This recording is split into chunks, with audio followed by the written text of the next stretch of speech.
Olá, boa tarde. Boa tarde. O presidente eleito Jair Bolsonaro volta ao Congresso pela primeira vez depois da eleição. E faz uma defesa da Constituição na sessão comemorativa aos 30 anos da Carta. A Petrobras fecha o terceiro trimestre com lucro bilionário. E anuncia um novo corte no preço da gasolina nas refinarias. Mas os motoristas reclamam que a redução não chega às bombas. Já o gás de cozinha não para de subir. Caso Daniel. Novas imagens mostram os últimos momentos do jogador antes de ser morto. E o delegado responsável pela investigação afirma que o casal e a filha vão ser indiciados pelo assassinato do jogador. Uma operação policial termina com 3 mortos e 5 feridos no Complexo da Maré, no Rio. Os americanos vão às urnas para renovar o Congresso dos Estados Unidos. E aqui no Brasil, o drama de pescadores que sofrem com a falta de peixes 3 anos depois do rompimento da barragem da Samarco. O Jornal Hoje está começando.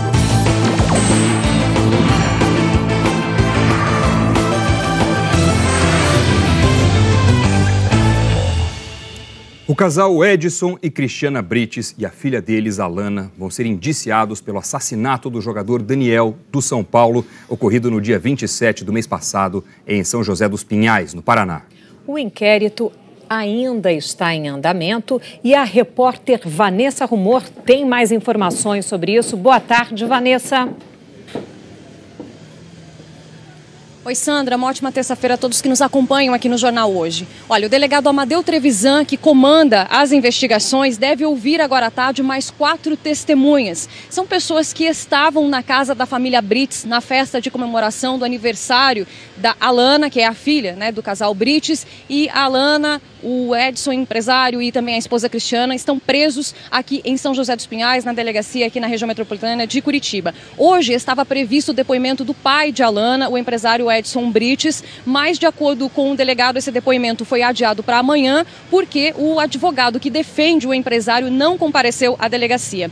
Uma das perguntas que o delegado quer fazer ao empresário é sobre o celular do jogador, sobre o celular do Daniel, que ainda não foi encontrado. Segundo as investigações, o Edson queimou o aparelho celular do jogador. O delegado também falou que junto ao inquérito está um exame que mostrou que Daniel havia bebido bastante, mas não ingeriu bebida alcoólica, drogas, perdão. Recebemos um laudo só até agora, que é o laudo de dosagem alcoólica no corpo da vítima, e percebe-se que o Daniel estava bastante embriagado, ele estava com 13,4 decigramas de álcool no sangue. Sem dúvida, a vítima estava totalmente indefesa.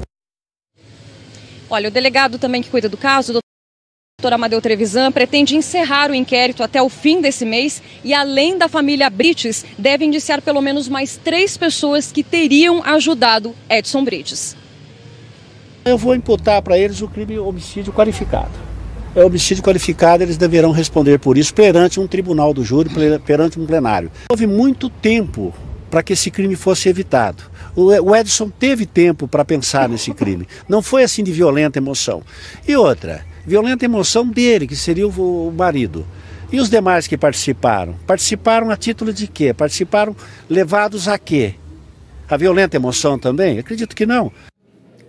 No depoimento à polícia ontem, Cristiana Brites, a mulher do assassino confesso, reafirmou que as agressões contra o jogador começaram ainda no quarto da casa. Veja outros detalhes dos depoimentos dela e da filha na reportagem da Ana Zimmermann. Estas são imagens do jogador Daniel Correia horas antes de morrer. Ele estava na festa de 18 anos de Alana Brites, numa casa noturna em Curitiba.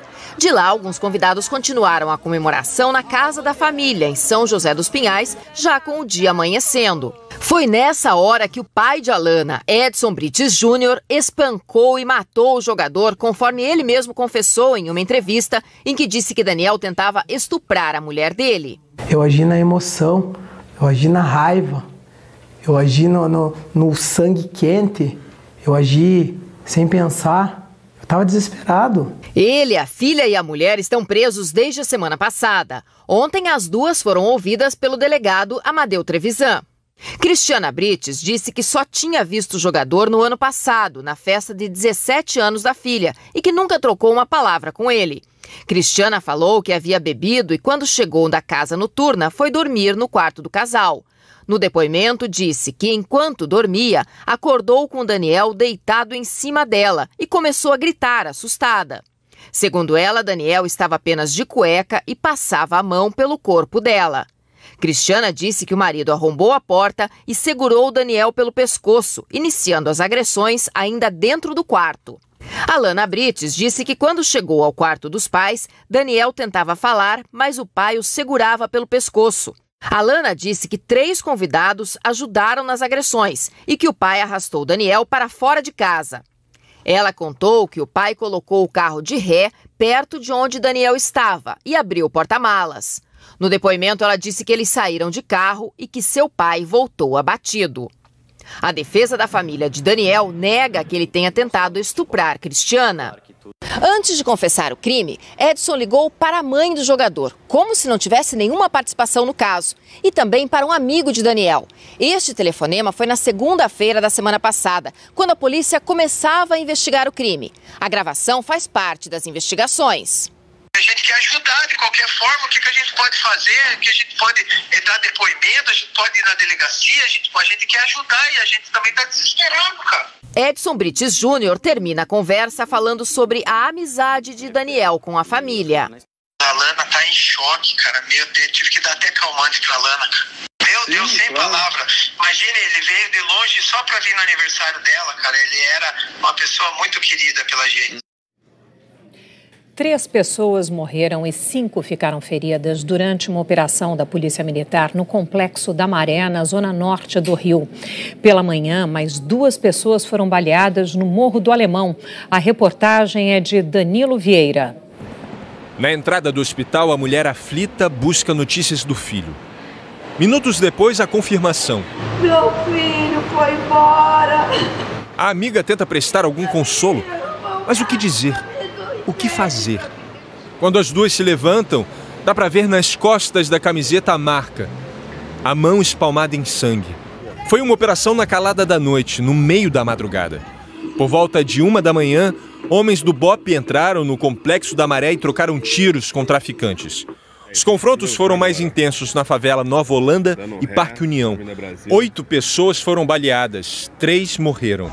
Entre os feridos, uma mulher que aparece nesse carrinho de madeira. Outro baleado foi o cantor Hodson Gomes, conhecido como MC Hodson. Ele foi operado e o estado de saúde dele é estável. Por volta das 3 da manhã, um grupo invadiu a pista lateral da Avenida Brasil e ateou fogo no monte de lixo para protestar contra a operação, obrigando motoristas a dar meia volta. A operação continuou ao longo da manhã. O último saldo da operação diz que a polícia fez 2 prisões e recuperou uma moto roubada. Além da Maré, moradores do complexo vizinho, o do Alemão, também acordaram assustados hoje.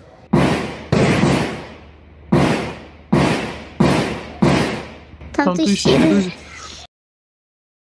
dentro de uma favela que você não tem como se abrigar nem dentro da própria casa, porque os tiros atravessam as paredes. A PM diz que o confronto aconteceu durante uma operação na favela da Fazendinha. Um mototaxista levou um tiro de raspão e um motorista de caminhão foi atingido na perna. Por causa do confronto, escolas da região decidiram suspender as aulas. Por enquanto, a Polícia Militar do Rio só divulgou o nome de um dos mortos na Maré. William Filgueira de Oliveira, de 35 anos, que, segundo a PM, tinha passagem pela polícia por porte de arma. A Petrobras anunciou hoje mais uma redução no preço da gasolina nas refinarias. E dessa vez, a redução é a maior desde que começou a política de ajuste diário no preço, há pouco mais de um ano. Mas essa redução não chega ao consumidor. A reportagem é de Fabiana Almeida, de Belo Horizonte. Em um mês, entre 2 de outubro e 2 de novembro, a Petrobras baixou o preço da gasolina 8 vezes. E o valor ficou 16% menor nas refinarias. No bolso, assim, o consumidor não sente essa diferença? Não tem diferença nenhuma. A diferença de 1 centavo, ou nem chega a isso. Os preços praticados no país variaram um pouco no último mês. De acordo com a Agência Nacional do Petróleo, que pesquisa os preços, o litro da gasolina começou outubro custando R$ 4,72. Na semana seguinte, subiu um pouco e teve uma pequena redução. A maior queda foi no começo de novembro.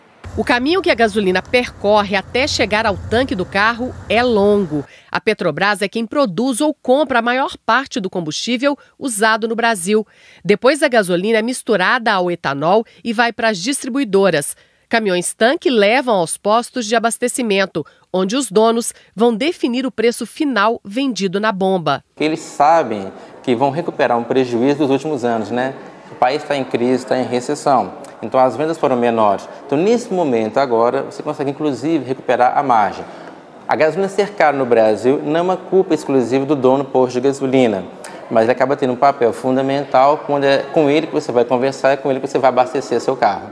O representante dos postos de Minas Gerais diz que a gasolina já chega cara para eles. Ele tem que pagar o aluguel, os impostos, energia, todo o seu custo operacional. A redução ela sempre é passada, o mercado é extremamente competitivo, né? São 40 mil postos no Brasil. Agora, muitas vezes o que a gente diz é que esse desconto da refinaria não chega nos postos. Por exemplo, aqui em Minas agora, o desconto da refinaria foi integralmente absorvido pelo aumento da carga tributária do governo de Minas. No posto, a gasolina que chega a R$ 1,25 é misturada ao etanol. Sobre esse valor, incidem ainda impostos estaduais e federais. E ainda tem outros gastos, como, por exemplo, frete e a margem de lucro da distribuidora. O litro chega aos postos mineiros, em média, a R$ 4,54. Para os motoristas, não tem saída. Geralmente eu pesquiso, né, o preço e abasteço mais barato. Os problemas do consumidor não são apenas com o preço da gasolina. A partir de hoje, o botijão de gás vai custar cerca de 8,5% mais caro. A reportagem é de Fábio Castro. Neste depósito, o estoque de gás de cozinha deve acabar nas próximas horas. E o gerente diz que o novo carregamento vai chegar da distribuidora já com o novo preço. A gente tenta manter um preço médio para o cliente, né? Mas pelo jeito não vai dar para segurar mesmo. Segundo a ANP, os consumidores pagaram em média R$ 68,00 pelo botijão na semana passada. Dona Clotilde pagou quase isso, R$ 65,00. Além de preparar o almoço para a família, ela tem um pequeno restaurante de comida caseira.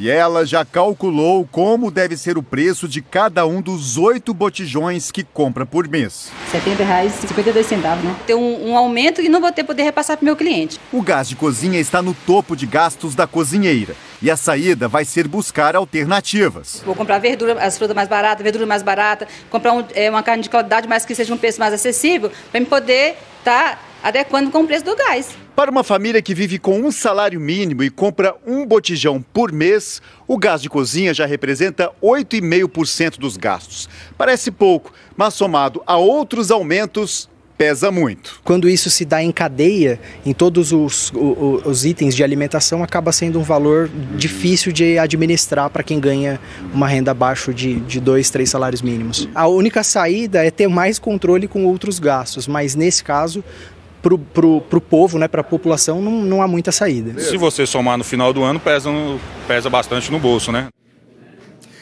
O gás de cozinha é usado por mais de 98% das famílias brasileiras. De acordo com a ANP, o preço médio do botijão de 13 quilos é de R$ 67,07.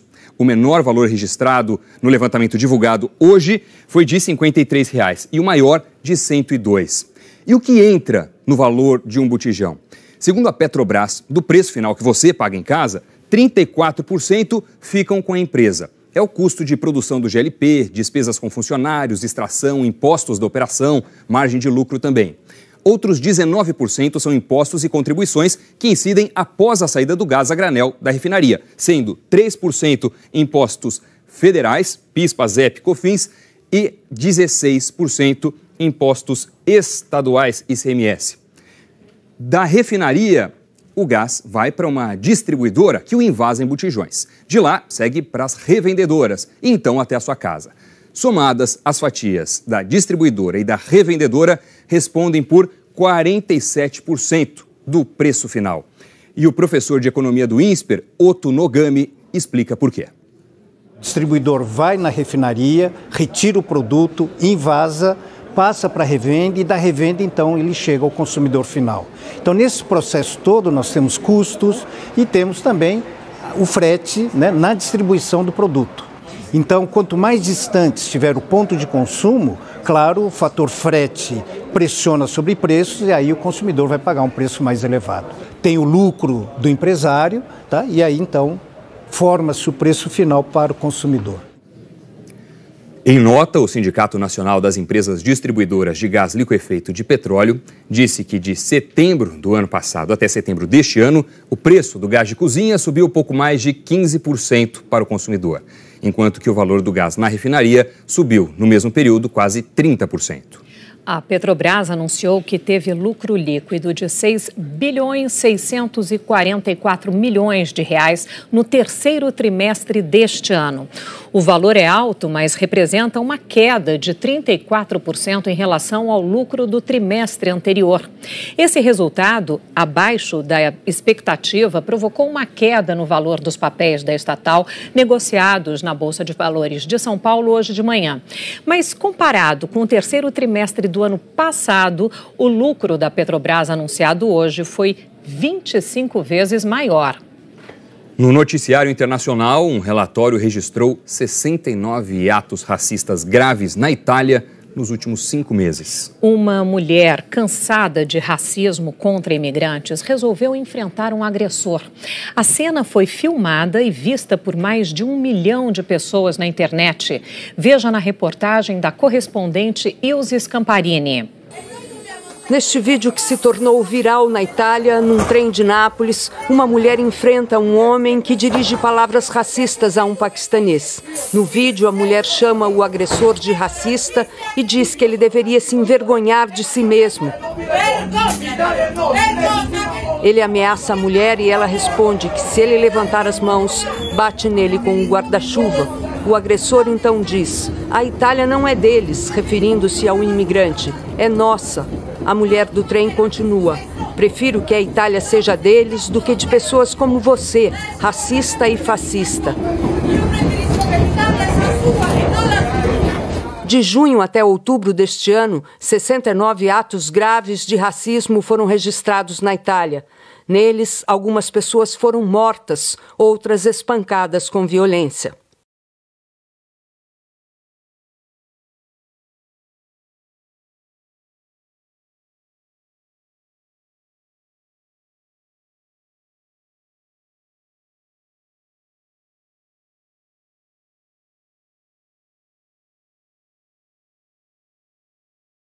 Em Castelvolturno, um imigrante de Gana de 29 anos apanhou tanto que acabou numa cadeira de rodas.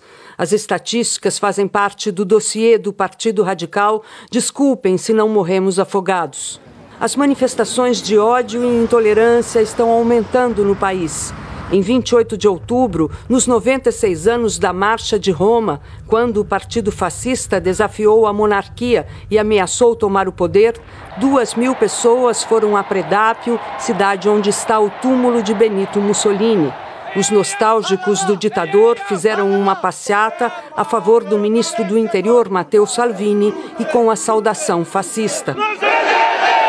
Alguns vestiam camisetas com uma escrita provocatória e muito desrespeitosa, Auschwitzland, comparando o campo de concentração nazista com a Disneylândia. Foi aberta uma investigação no parlamento porque a apologia ao fascismo é crime na Itália.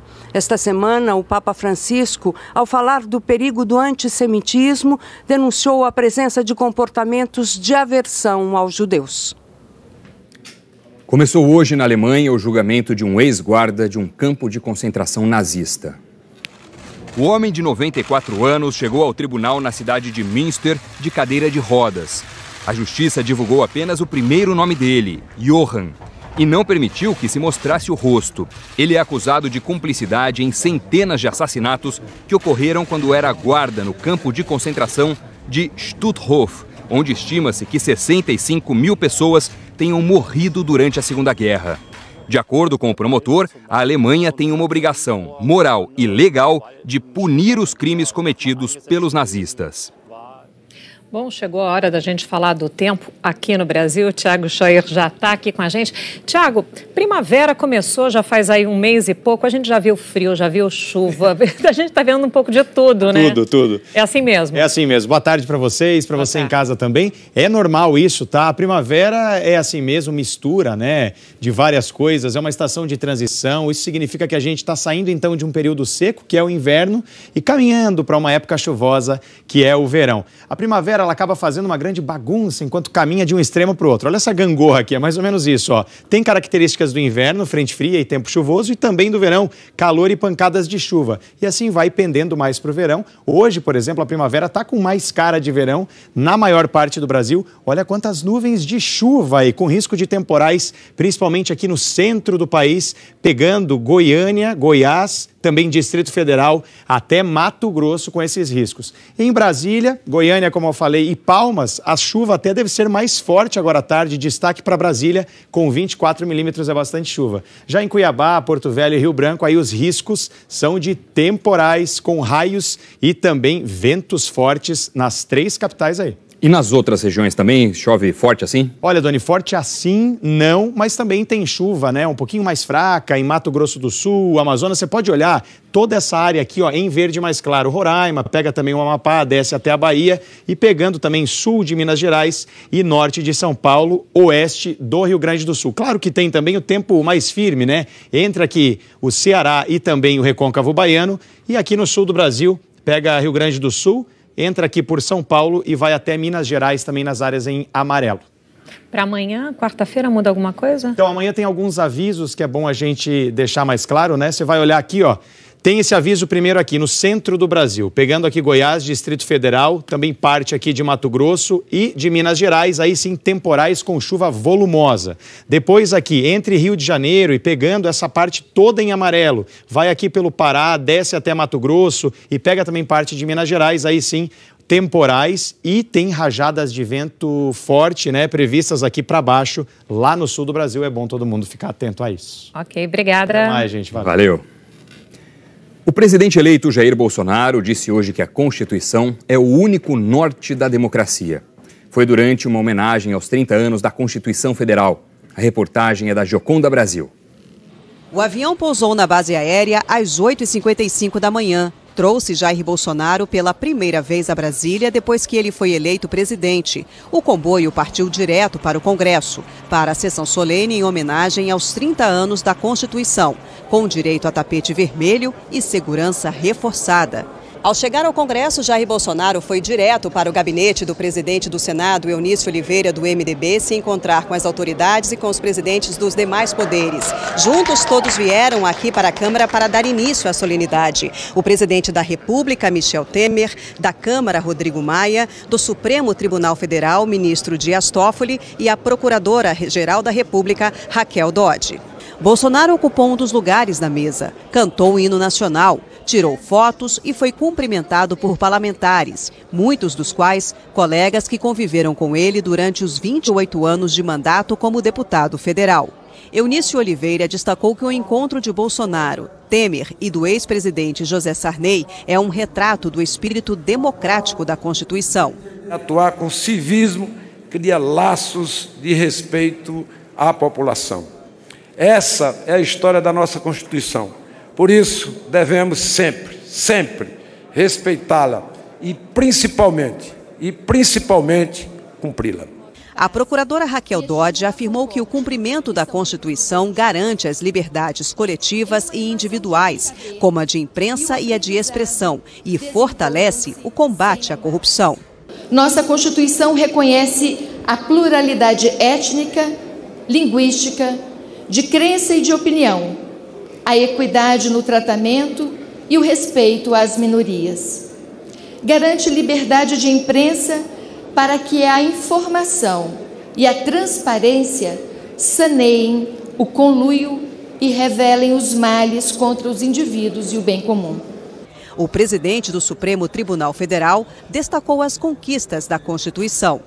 Renovamos neste aniversário de 30 anos nosso compromisso com a soberania popular, com a democracia, com a separação e a harmonia entre os poderes da República, com o pluralismo político, com a tolerância, com o combate a todas as formas de discriminação, com a liberdade de expressão e de opinião, uma imprensa livre que é fundamental para a República e a democracia, tão caras ao livre e independente exercício do mandato. O pronunciamento de Jair Bolsonaro não estava previsto, mas, perguntado se também gostaria de falar, o presidente eleito fez sua primeira manifestação pública em Brasília para agradecer e enfatizar que a Constituição é o único rumo para o país.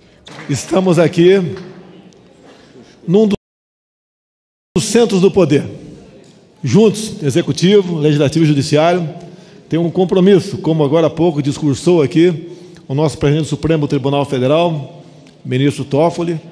A responsabilidade é de todos nós. Pedimos a Deus que nos ilumine. Agradeço por Ele ter salvo a minha vida há pouco tempo e dizer a todos, na topografia existe 3 nortes, o da quadrícula, o verdadeiro e o magnético. Mas na democracia só o norte, é o da nossa Constituição. Juntos, eu disse juntos, presidente Toffoli, querido Rodrigo Maia e demais autoridades aqui da mesa. Vamos continuar, presidente Temer, construindo o Brasil que o nosso povo merece. Temos tudo para sermos uma grande nação. E a união de nós, que no momento estamos aqui ocupando cargos chaves na República, podemos sim mudar o destino dessa grande nação. Acredito em Deus, acredito no povo brasileiro, acredito em nosso potencial. O presidente Michel Temer lembrou os trabalhos da Constituinte de 1988. Nós estamos aqui recordando a Constituição de 88, mas não recordando-a para esquecê-la, ao contrário, recordando-a para preservá-la e fazer com que daqui a 70 anos estejamos todos aqui comemorando o centenário da Constituição de 88. Jair Bolsonaro deixou o Congresso no fim do discurso de Temer e não deu entrevista. A viagem de Jair Bolsonaro a Brasília marca o início do processo de transição do governo. Nós vamos então agora ao vivo a Brasília falar com a repórter Flávia Alvarenga, que está acompanhando esse dia. Flávia, boa tarde para você. Oi, Sandra, boa tarde a todos. Do Congresso, o presidente eleito Jair Bolsonaro veio aqui para o Ministério da Defesa e, neste momento, está almoçando com o ministro Silva e Luna, general Silva e Luna. Também participam desse almoço integrantes da futura equipe do governo de Jair Bolsonaro, como o general Heleno, futuro ministro da Defesa, o vice-presidente eleito general Mourão, Paulo Guedes, futuro ministro da Economia, e também os filhos de Jair Bolsonaro. Jair Bolsonaro chegou aqui por volta de 11h45 da manhã. Lá no Congresso ainda, o futuro ministro da Economia, Paulo Guedes, disse que a reforma da Previdência é urgente e muito importante e que deveria ainda ser aprovada durante o governo Temer. Quando o presidente eleito Jair Bolsonaro chegou aqui no Ministério da Defesa, ele falou rapidamente com os jornalistas. Disse que não haverá contingenciamento de recursos, ou seja, bloqueio de recursos para as Forças Armadas. Disse que até o fim deste mês vai concluir a escolha de todos os futuros ministros dele e também disse que o senador Magno Malta, do PR, que não conseguiu a reeleição, vai ter espaço no governo dele. Jair Bolsonaro também foi questionado sobre a reforma da Previdência. Vamos conversar com o Temer amanhã, talvez haja oportunidades, tem que sair gostaríamos que saísse alguma coisa. E não é o que nós queremos ou o que a equipe econômica quer, é aquilo que a gente pode aprovar na Câmara e no Senado. Depois daqui do Ministério da Defesa, a próxima agenda vai ser no comando da Marinha. O presidente eleito vai se reunir com o comandante, o almirante Eduardo Bacelar. Depois, por volta das 4 horas da tarde, ele vai se encontrar com o general Vilas Boas, comandante do Exército. Amanhã o encontro vai ser com o comandante da Aeronáutica. Aqui atrás de mim tem essa quantidade enorme de pessoas, porque está todo mundo na expectativa da saída do presidente eleito, com um esquema de segurança muito forte. Muita gente também aqui esperando para ver o presidente eleito. Sandra e Doni. Flávia Alvarenga, muito obrigada pelas suas informações ao vivo de Brasília. 2 batedores da Polícia Militar do Rio se envolveram num acidente quando participavam do comboio que acompanhou o presidente eleito Jair Bolsonaro até a base aérea do Galeão, na viagem para Brasília. A Polícia Militar não deu detalhes sobre o acidente. Informou apenas que um dos policiais foi atendido no local pelo Corpo de Bombeiros. O outro foi levado para o Hospital Central da Polícia Militar. Não há informações sobre o estado de saúde dele. Ontem à noite, numa palestra em Curitiba, o juiz Sérgio Moro, que vai assumir o Ministério da Justiça e da Segurança Pública no governo de Jair Bolsonaro, voltou a falar sobre a decisão de abandonar a carreira de juiz.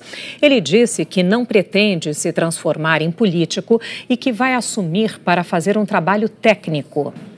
Sou juiz há 22 anos e falo com muita franqueza que é com grande pesar que eu abandono a magistratura. Tá? Eu aqui faço uma respeitosa divergência, né? Não me vejo ingressando na política, ainda como um político verdadeiro. Para mim, eu ingresso num cargo que é predominantemente técnico, e eu vou trabalhar com aquilo que eu conheço, que é a justiça. E mantenho válida a promessa que fiz anos atrás, que jamais entraria na política. Não pretendo jamais disputar qualquer espécie de cargo eletivo. Mas Ministério da Justiça e da Segurança Pública, para mim, eu estou indo para uma posição técnica, para fazer o meu trabalho. Não tenho dúvida de que isso envolve também certa política, né? Tem que se conversar com as pessoas, tem que buscar convencer os parlamentares a aprovarem aquelas medidas legislativas que se mostrarem oportunas e forem apresentadas. Sempre, evidentemente, com o ouvido aberto ao diálogo. Num momento em que as atenções de todo o Brasil estão voltadas para o combate à corrupção, a Assembleia Legislativa de Pernambuco tomou uma decisão que causou protestos. A reportagem é do Bruno Fontes. Por 30 votos a 6, os deputados extinguiram a Delegacia de Crimes contra a Administração Pública de Pernambuco, a DECASP. A aprovação, na semana passada, vem causando polêmica. A gente vê isso como um total retrocesso do combate à corrupção no estado de Pernambuco, né? A posição da Assembleia Legislativa é exatamente contrária ao que a população tanto reivindicou. O projeto foi enviado em regime de urgência à Assembleia Legislativa pelo governador reeleito Paulo Câmara, do PSB. A proposta prevê transferir as funções da delegacia, como o combate à corrupção, para o Departamento de Repressão ao Crime Organizado, que ainda não tem data para ser criado. Nós estamos duplicando a capacidade investigativa e agora nós teremos 2 unidades especializadas e ainda departamentalizadas. Nos últimos 3 anos, a Delegacia de Crimes contra a Administração Pública recuperou 3 milhões de reais em espécie e 10 milhões de reais em bens foram bloqueados. Nas operações da Polícia Civil, 49 empresários e políticos estão sendo investigados. Um prefeito foi preso. Em uma rede social, o procurador federal e coordenador da Força Tarefa da Lava Jato em Curitiba, Deltan Dallagnol, fez críticas à iniciativa perguntando: a quem interessa acabar com uma delegacia de combate à corrupção? E disse que decisões como essa causam estranheza e têm cheiro de retrocesso. A Associação dos Delegados de Polícia de Pernambuco diz que as investigações podem ser comprometidas. A DECASP atingiu hoje um nível de investigação jamais visto aqui no estado de Pernambuco. E esse trabalho não pode ser modificado. Ele precisa sim ser ampliado, ser mais estruturado, para que os resultados que já foram alcançados sejam aumentados e a gente possa ter uma unidade cada vez mais eficiente. De volta ao noticiário internacional, os americanos vão às urnas hoje para renovar parte do Congresso e governos estaduais e municipais. São as chamadas eleições de meio mandato, que estão sendo vistas como uma espécie de teste de popularidade do presidente Donald Trump. Quem conversa agora com a gente a respeito disso é o correspondente em Washington, Luiz Fernando Silva Pinto. Luiz Fernando, boa tarde para você. Boa tarde, Doni. Boa tarde, Sandra. As urnas estão abertas há mais de 3 horas, mas mesmo antes do primeiro voto de hoje, essa eleição já começou a se definir. Isso porque vários estados permitem o voto adiantado. 36 milhões de eleitores já votaram nos últimos dias, um recorde nesse país onde o voto não é obrigatório.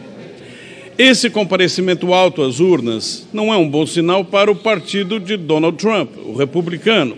Quem vota cedo, em geral, está insatisfeito com o rumo do governo e quer mudança.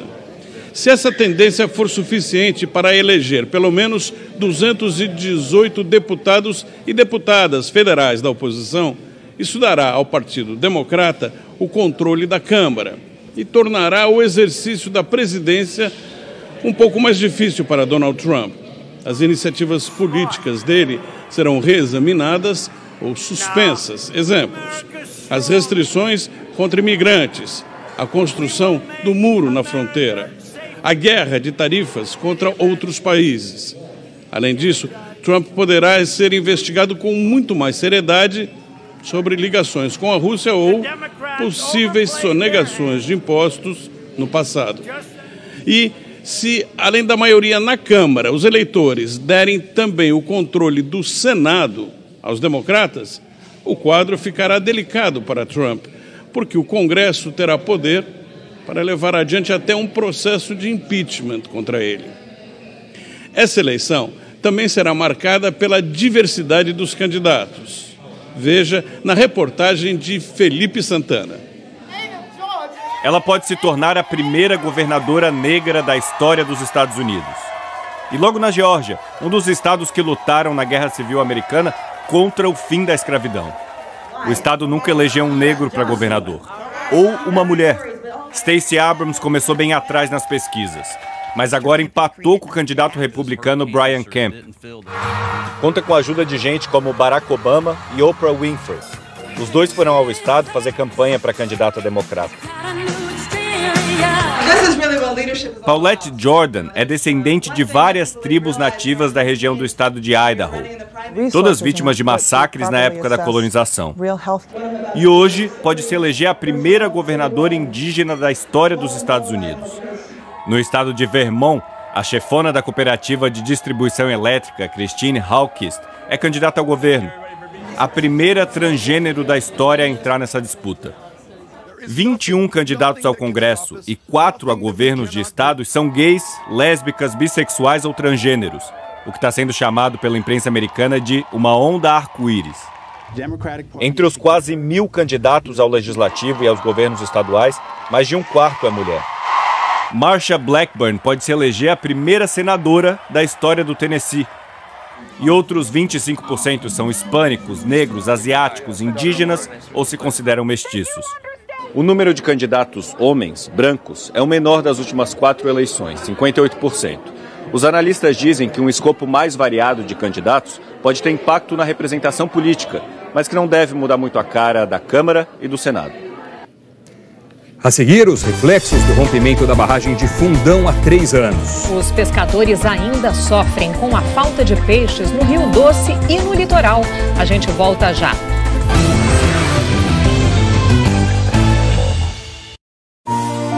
Will Smith perdeu tudo na vida, menos o amor do filho. Você é um bom pai.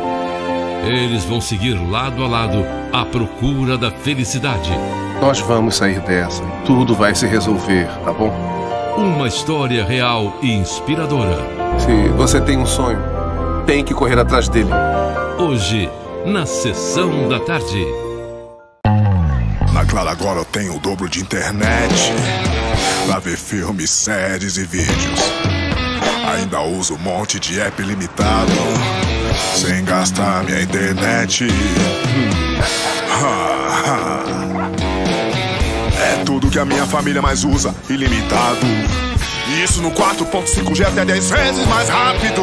Vem pra internet mais rápida do Brasil. Tá esperando o quê?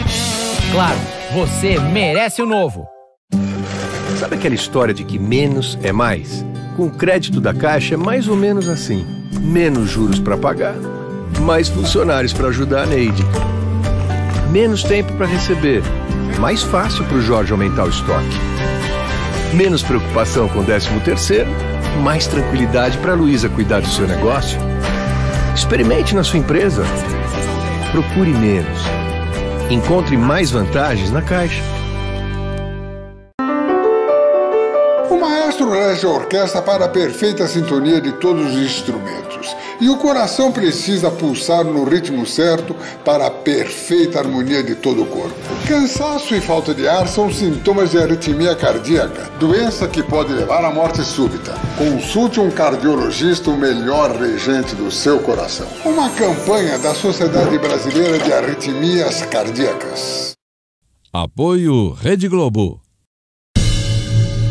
Américo tem outro filho além de Cristina. Pai, eu tô precisando daquela grana, pai. A mamãe tá grávida de novo e ninguém tem dinheiro pra ajudar. E a mãe de Isabel pede perdão a Alan pelos erros do passado. Eu achei que a senhora tivesse morrido. Eu não sei o que a Isabel inventou sobre mim nesses últimos tempos. Eu tenho certeza que você sabia do caso da sua filha com o Felipe. Hoje, Espelho da Vida.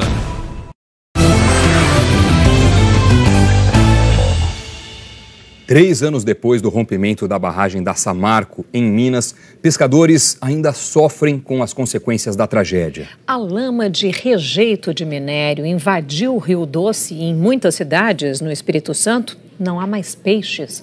A reportagem é de Mário Bonella.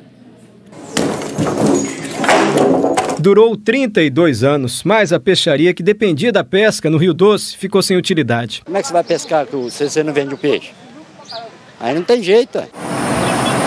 Depois que a lama com rejeitos de minério invadiu o rio em 2015, quase ninguém mais quis comprar o peixe aqui, em Colatina. O rompimento da barragem do Fundão, em Mariana, Minas Gerais, teve grande impacto em cidades do Espírito Santo. No município de Linhares, na Lagoa do Paranã, tem pescador que reclama do prejuízo. Nós estamos numa crise muito ruim aqui. O que nós estamos passando aqui, quase fome, porque o pescador não está podendo sobreviver porque não tem peixe. Os pescadores dizem que os peixes sumiram depois da construção dessa barragem. Ela foi erguida em 2015 para evitar que a lama do Rio Doce entrasse na lagoa. Mas agora, eles alegam que os peixes também não conseguem entrar. Antes tinha tudo quando era peixe. Tinha robalo, tinha tainha, tinha tucunaré. Hoje acabou tudo.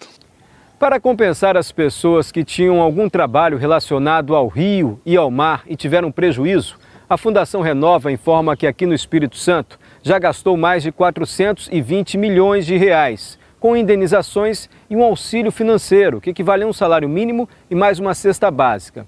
Esse pagamento é feito todo mês, cerca de 4.900 pessoas recebem, mas esse número pode aumentar, porque 3 anos após o desastre ainda há casos sendo analisados. Faltam aqueles que eram pescadores, né, de fato, mas não tinham o seu documento de ofício.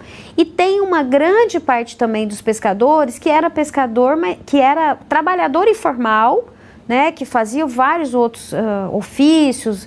Um era costureira ou pedreiro, outras coisas, e também pescava. No Rio Doce, a Fundação Renova, que foi criada para compensar os estragos do desastre, também está financiando a construção de estações de tratamento de esgoto. Na cidade de Baixo Guandu, a prefeitura parou de captar água do Rio Doce quando a lama chegou. Passou a captar em outro rio. Só esse ano voltou a usar a água do Rio Doce. A prefeitura garante que a água está boa. Mas na cidade ainda há muita gente desconfiada. Todo mundo desconfia, né, que seja contaminada a água, lençol freático, então ninguém bebe mais. Todo mundo compra mineral. Tendo ou não tendo, dinheiro que podia ser investido em outra área, que seja alimento, vestuário, vai para água mineral. Incertezas também na foz do rio e no litoral. Uma grande pesquisa está sendo realizada por 24 universidades, no Espírito Santo e no sul da Bahia, para medir o impacto do desastre no meio ambiente e nos animais. Os primeiros resultados devem sair no começo do ano que vem. Enquanto isso, Leone, que tirava o sustento do rio e do mar, hoje complementa a renda criando peixes em tanques artificiais.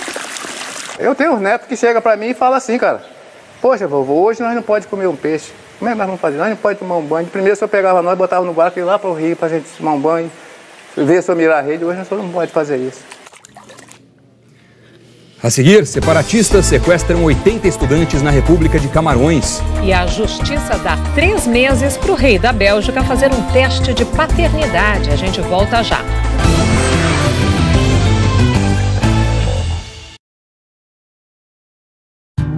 Existem lugares que guardam grandes histórias e histórias que guardam grandes segredos.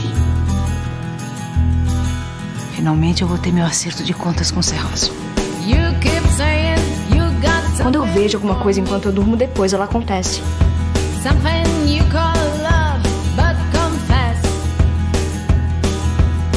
A guardiã dos costumes e da decência dessa cidade.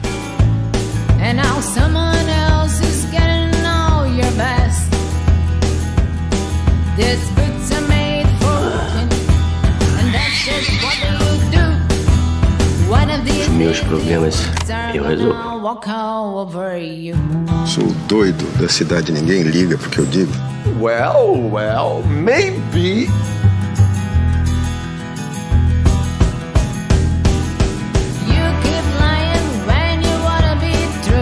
Nicolau quer porque quer que eu engravide de novo.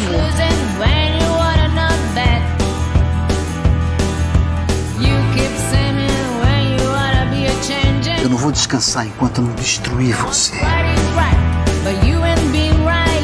Próxima segunda, dos vencedores do Emmy, Aguinaldo Silva e Rogério Gomes, a nova novela das 9. O Sétimo Guardião.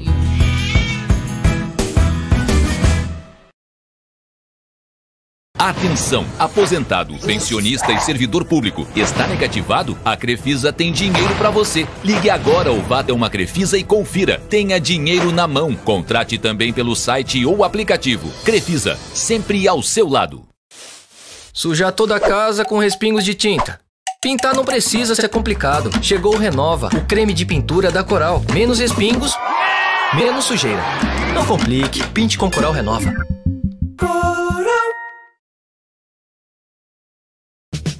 E não dá pra perder o video show desta terça-feira. O Belo vai mandar uma letra aqui, viu, minha gente? Comentando os versos das suas canções. Luiz Lobianco, parceiro de todas as horas, realiza um desejo com a nossa ajudinha. E Fernandinha Souza vai estar aqui repassando toda a sua carreira cheia de histórias no Meu Vídeo é um Show. A gente se encontra ao vivo depois do Jornal Hoje.